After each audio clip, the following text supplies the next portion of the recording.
Baik, Bismillah, Assalamualaikum warahmatullahi wabarakatuh. Di sini perkenalkan, nama saya Salusinus Nayain, NIM saya 20240101014. Saya mahasiswa Universitas Siber Muhammadiyah di Prodi Informatika. Di sini saya akan mencoba menyampaikan mengenai materi etika profesi. Sekaligus video ini juga saya harap bisa memenuhi tugas saya di pertemuan ke-15 di mata kuliah etika profesi. Masuk ke materi presentasi saya dengan judul etika profesi. Yang pertama mengenai etika, moral, dan norma. Etika adalah ilmu yang membahas nilai-nilai moral dan prinsip-prinsip yang menjadi pedoman dalam bertindak, baik sebagai individu maupun sebagai bagian dari masyarakat. Moral adalah ilmu yang membahas berkaitan dengan benar dan salah, baik dan buruk yang menjadi pedoman dalam perilaku seseorang di masyarakat. Sedangkan norma adalah aturan atau ketentuan yang berlaku dalam suatu masyarakat dan dijadikan pedoman untuk bersikap dan bertingkah laku. Pedoman untuk bersikap, bertingkah laku, dan berinteraksi antar individu.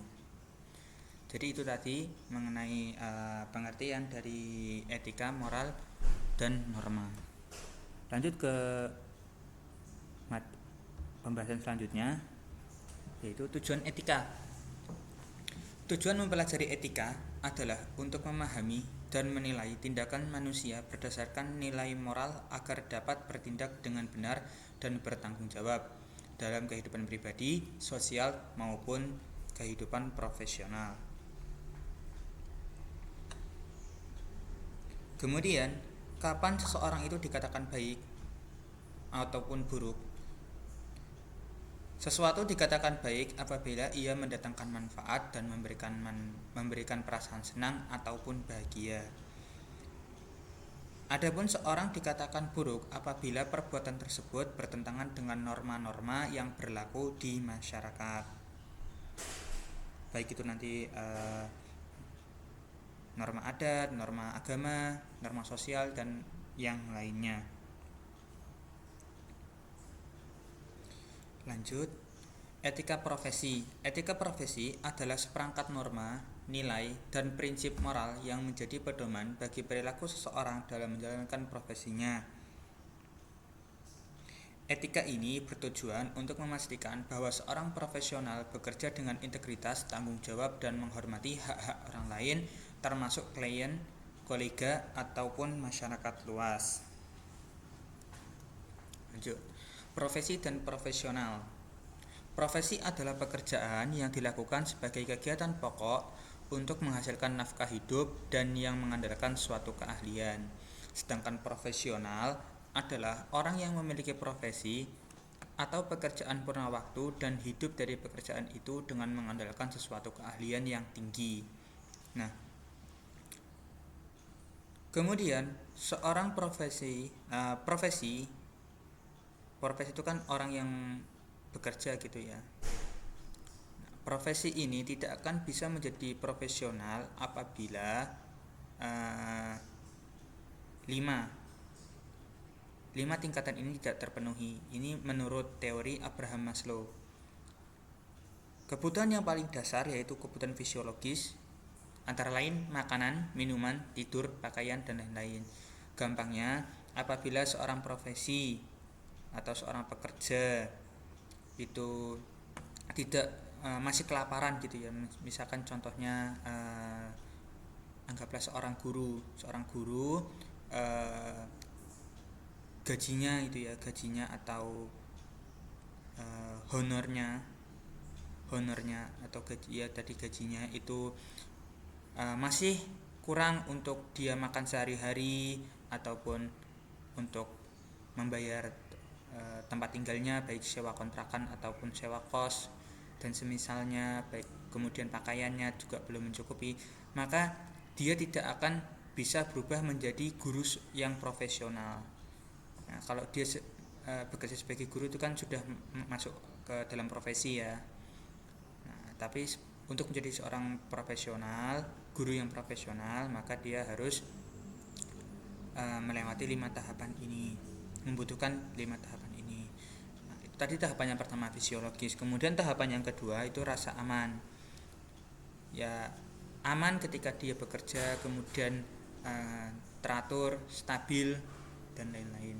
Kemudian tingkatan yang ketiga yaitu sosial, dari segi afeksi, relasi, keluarga, dukungan dari keluarga, gampangnya seperti itu.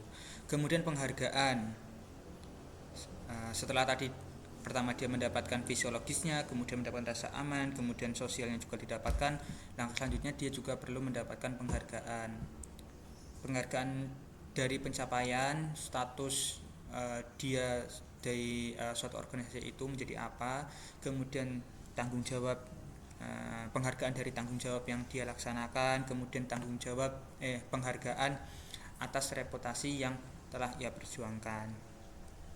Setelah 4 tadi terpenuhi, maka dia membutuhkan fase yang kelima yaitu aktualisasi diri. Dia juga membutuhkan pengembangan diri, pemenuhan ideologi, dan lain-lainnya. Itu tadi. Jadi profesi dan profesional itu berbeda. Profesi itu mengandalkan suatu keahlian, sedangkan profesional mengandalkan keahlian yang tinggi. Itu tadi untuk profesi dan profesional. Lanjut, sekarang kita masuk di profesionalisme. Menurut Sugito Reksodiharjo, arti yang diberikan kepada kata profesi adalah suatu bidang kegiatan yang dijalankan oleh seorang yang merupakan sumber nafkah bagi dirinya. Jadi profesi itu pekerjaan, seperti itu. Ciri profesionalisme. Jadi profesi seorang pekerja atau seorang profesi itu nanti bisa dikatakan profesionalisme apabila nanti ciri-ciri ini tampak pada dirinya. Yang pertama, memiliki sifat mengejar kesempurnaan hasil, kemudian selalu mencari peningkatan mutu, kemudian menunjukkan kesungguhan dan ketelitian kerja, kemudian diraih dengan pengalaman dan kebiasaan yang tentunya membutuhkan waktu yang cukup lama. Kemudian memiliki ketekunan dan ketabahan, dan yang paling penting tidak mudah putus asa. Selanjutnya, tanggung jawab moral dan sosial dalam inovasi teknologi. Inovasi teknologi harus dilandasi oleh tanggung jawab moral dan sosial agar kemajuan yang dihasilkan tidak hanya canggih secara teknis tetapi juga bernilai bagi manusia, adil dan berkelanjutan. Tanpa itu, teknologi berisiko menjadi alat penindasan, eksploitasi atau kerusakan sosial dan lingkungan. Seorang inovator, ilmuwan, pengembang, dan perusahaan harus memastikan bahwa teknologi yang mereka ciptakan memberikan manfaat bagi masyarakat luas dan tidak menimbulkan dampak negatif yang merugikan manusia atau lingkungan sekitar. Lanjut, teknopreneur dan prospeknya. Teknopreneur merupakan pelaku wirausaha yang memanfaatkan teknologi sebagai dasar utama dalam menciptakan inovasi produk maupun layanan untuk memenuhi kebutuhan masyarakat modern. Dalam era digital saat ini, teknopreneur menjadi salah satu profesi yang sangat menjanjikan karena tingginya ketergantungan masyarakat terhadap teknologi dalam berbagai aspek kehidupan, seperti transportasi, pendidikan, keuangan, dan kesehatan. Pengembangan internet dan kecanggihan teknologi digital telah membuka peluang usaha baru yang lebih fleksibel, efisien, dan scalable. Seorang teknopreneur tidak hanya mengejar keuntungan tetapi juga berperan sebagai agen perubahan sosial melalui solusi kreatif berbasis teknologi yang mampu memberdayakan masyarakat dan meningkatkan kualitas hidup. Selain itu, dukungan dari berbagai pihak seperti pemerintah, investor, dan inkubator bisnis semakin memperkuat prospek teknopreneur ke depannya. Oleh karena itu, teknopreneur menjadi pilihan profesi masa depan yang tidak hanya menjanjikan secara ekonomi tetapi juga memberikan dampak sosial yang positif dan sangat luas. Contoh dari teknopreneur yang berhasil sampai saat ini, contohnya seperti Mark Zuckerberg itu ya, pendiri Facebook, yang sekarang juga ikut mengakuisisi WhatsApp dan Instagram kan menjadi satu perusahaan, yaitu Meta.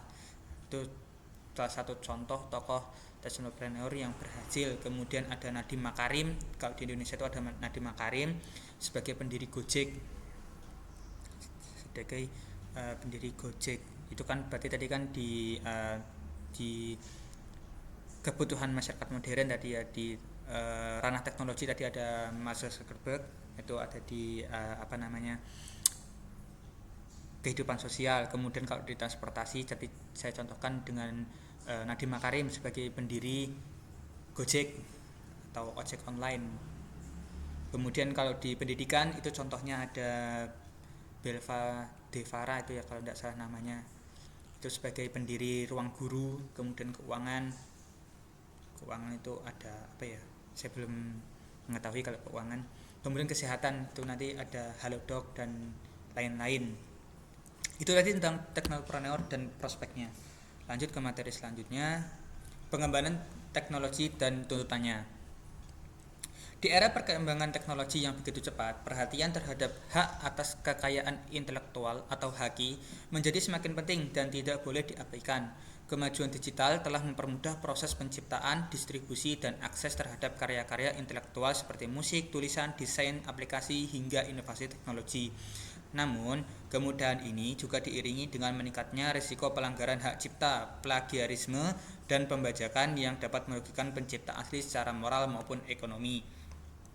Oleh karena itu, kesadaran untuk memperhatikan dan menghormati HAKI sangat penting agar para inovator, kreator, dan pelaku usaha mendapatkan perlindungan hukum atas hasil pikirannya.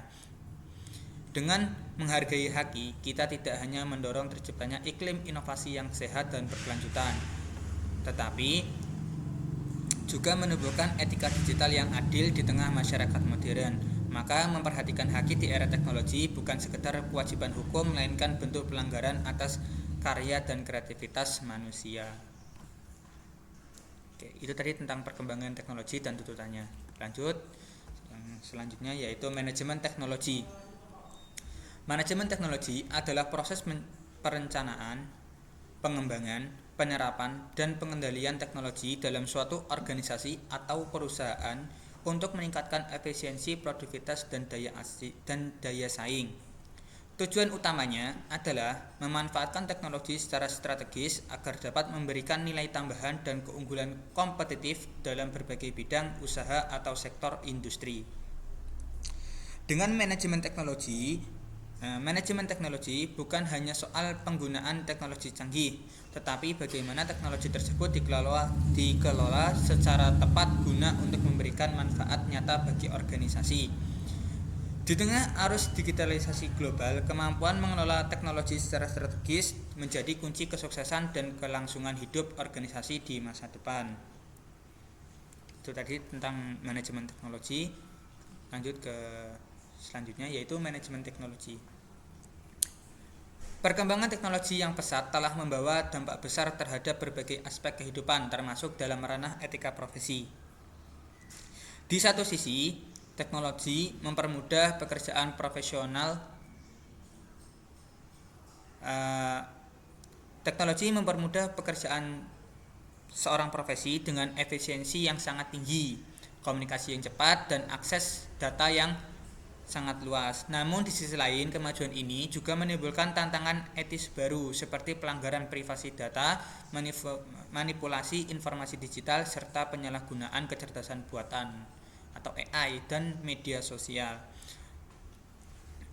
Seorang profesional dituntut untuk tidak hanya menguasai teknologi, tetapi juga memiliki integritas moral dalam penggunaannya agar tidak merugikan orang lain. Misalnya, dalam dunia kedokteran, penyimpanan data pasien secara digital harus dilindungi dari kebocoran informasi. Dalam dunia jurnalisme, penyebaran berita harus tetap berlandaskan kebenaran meskipun tekanan dari media daring sangat besar. Maka, perkembangan teknologi menuntut penyelesaian etika profesi yang lebih ketat dan relevan dengan zaman agar integritas, keadilan, dan tanggung jawab tetap terjaga di tengah kemajuan digital. Nah, jadi seiring dengan perkembangan teknologi, tuntutan untuk berbenah itu juga semakin besar. Itu tadi tentang manajemen teknologi. Lanjut ke materi selanjutnya, yaitu manajemen risiko.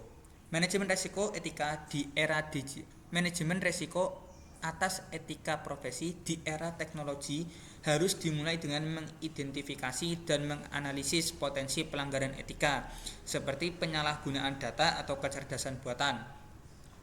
Organisasi perlu memperbarui kebijakan dan kode etik sesuai perkembangan teknologi serta memberikan pelatihan etika digital kepada karyawan.